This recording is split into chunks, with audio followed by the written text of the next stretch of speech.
ঘৰৰ পৰা ওলাই যোৱাই ভুল হ'ল প্ৰণৱৰ। ঘৰখনৰ কথা চিন্তা কৰিয়েই কাম বিচাৰি ওলাই গৈছিল, কিন্তু ঘূৰি আহিল মৃত্যুৰ খবৰ।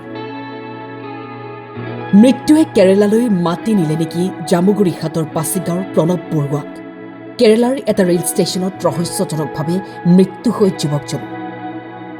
18 এপ্ৰিলত কেইগৰাকীমান লগৰীয়াৰ সৈতে ৰেলযোগে কেৰালালৈ যোৱা প্ৰণৱ বৰুৱাৰ দুদিন পূৰ্বে মৃত্যু হোৱা বুলি পৰিয়ালক অৱগত কৰোৱাত হাহাকাৰ সৃষ্টি হৈছে পৰিয়ালত।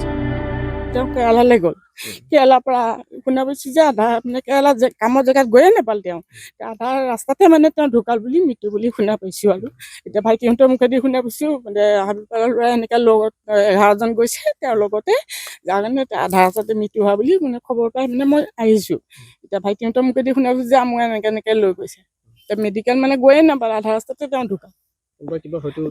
কোনোবাই কিবা হয়তো মানে অলপমান মানে যিখিনি ফটো দেখিছোঁ তাৰ মানে কোনোবা হত্যা কৰি তাক মানে মাৰিছে। সি মানে আগতে তাৰ এনেকুৱা অসুস্থ বেমাৰ নাই, আমি সৰুৰ পৰাই পাই আহিছোঁ তাক, কিন্তু তাৰ অসুস্থ বেমাৰ এটাও দেখা নাই। কিন্তু আজি যে হঠাৎ এনেকৈ হৈ গ'ল, আধা ৰাস্তাৰে গৈ নাপালে মানে তাক হত্যাই কৰিছে। এইটো হত্যাৰ চিনে মই দেখা পাইছোঁ যে তাৰ হত্যাৰ বহুত আঘাত আছে।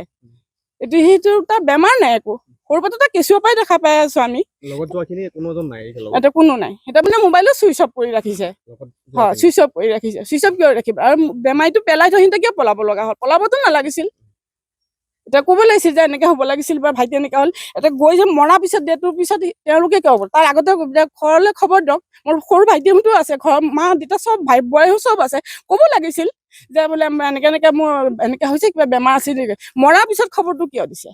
তাৰ আগতে দিব লাগিছিল, ক'ব যে এনেকৈ আছে নেকি? তেতিয়া আমি ভাইটিতে কিবা এটা উন্নত কৰিলে হয় নহয়। এটি কন্যা আৰু পুত্ৰ সন্তানৰ পিতৃ প্ৰণৱ বৰুৱাৰ কেনেকৈ মৃত্যু হ'ল? যদি মৃত্যু দুদিন আগত হৈছিল, পৰিয়ালক কিয় দুদিন পাছত খবৰ দিয়া হ'ল? ৰহস্যৰ গোন্ধ পাইছে পৰিয়ালৰ লোকে। ঘটনা সন্দৰ্ভত ন্যায় বিচাৰি পৰিয়ালে জামুগুৰি আৰক্ষী থানাত এজাহাৰ দাখিল কৰিছে। ন্যায় পাবনে পৰিয়ালটোৱে? সত্যৰ উদঘাটন হ'বনে? ন্যায় পাবনে পৰিয়ালটোৱে?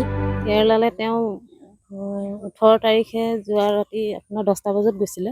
আমাৰ এই দাদাজনক জনাইছিলে ফোন কৰি যে মানুহজনৰ মৃত্যু হ'ল, ৰাতি 2টা বজাত হৈছে বুলি শুনিছোঁ। মানুহজনৰতো এনেই ঘৰৰ পৰা যাতে সুস্থই আছিলে, একো বেমাৰ আজাৰ নাই, তেনেকুৱা সুস্থ নহয়। তাতে মানে কোনোবাই মাৰিলে বুলি শুনিছোঁ। যাওঁতেতো ঘৰৰ পৰা সুস্থকৈ গৈছে, তাত গৈ কি হৈছে তেনেকুৱা অনুমান হয় আমাৰ অলপ। কাৰ ওপৰত সন্দেহ আছে আপোনালোকৰ? এই লগত যোৱা ল'ৰাৰে হ'ব। ক'ত গৈছিলে তেওঁ? তেওঁ গৈছিলে কেৰালা। আগতেও গৈছিল নেকি? আগতে যোৱা নাই। গৈ থকা পথতেই মানে তেওঁ তেনেকুৱা মৃতদেহ উদ্ধাৰ হৈছে। মৃতদেহ ফাৰ্ষ্টত আপোনাৰ ৰেলৱে পুলিচে কিবা অসুস্থতাত পাইছে, তাৰপৰা প্ৰাথমিক কিবা চিকিৎসা কৰোৱাইছে। উন্নত চিকিৎসাৰ কাৰণে আকৌ বেলেগ এখন হস্পিটেললৈ লৈ যাওঁতে ৰাস্তাতে মৃত্যু হোৱা বুলি খবৰ পাইছে। জামুগুৰি হাটৰ পৰা প্ৰাঞ্জল বৰুৱাৰ ৰিপৰ্ট, টাইম 8।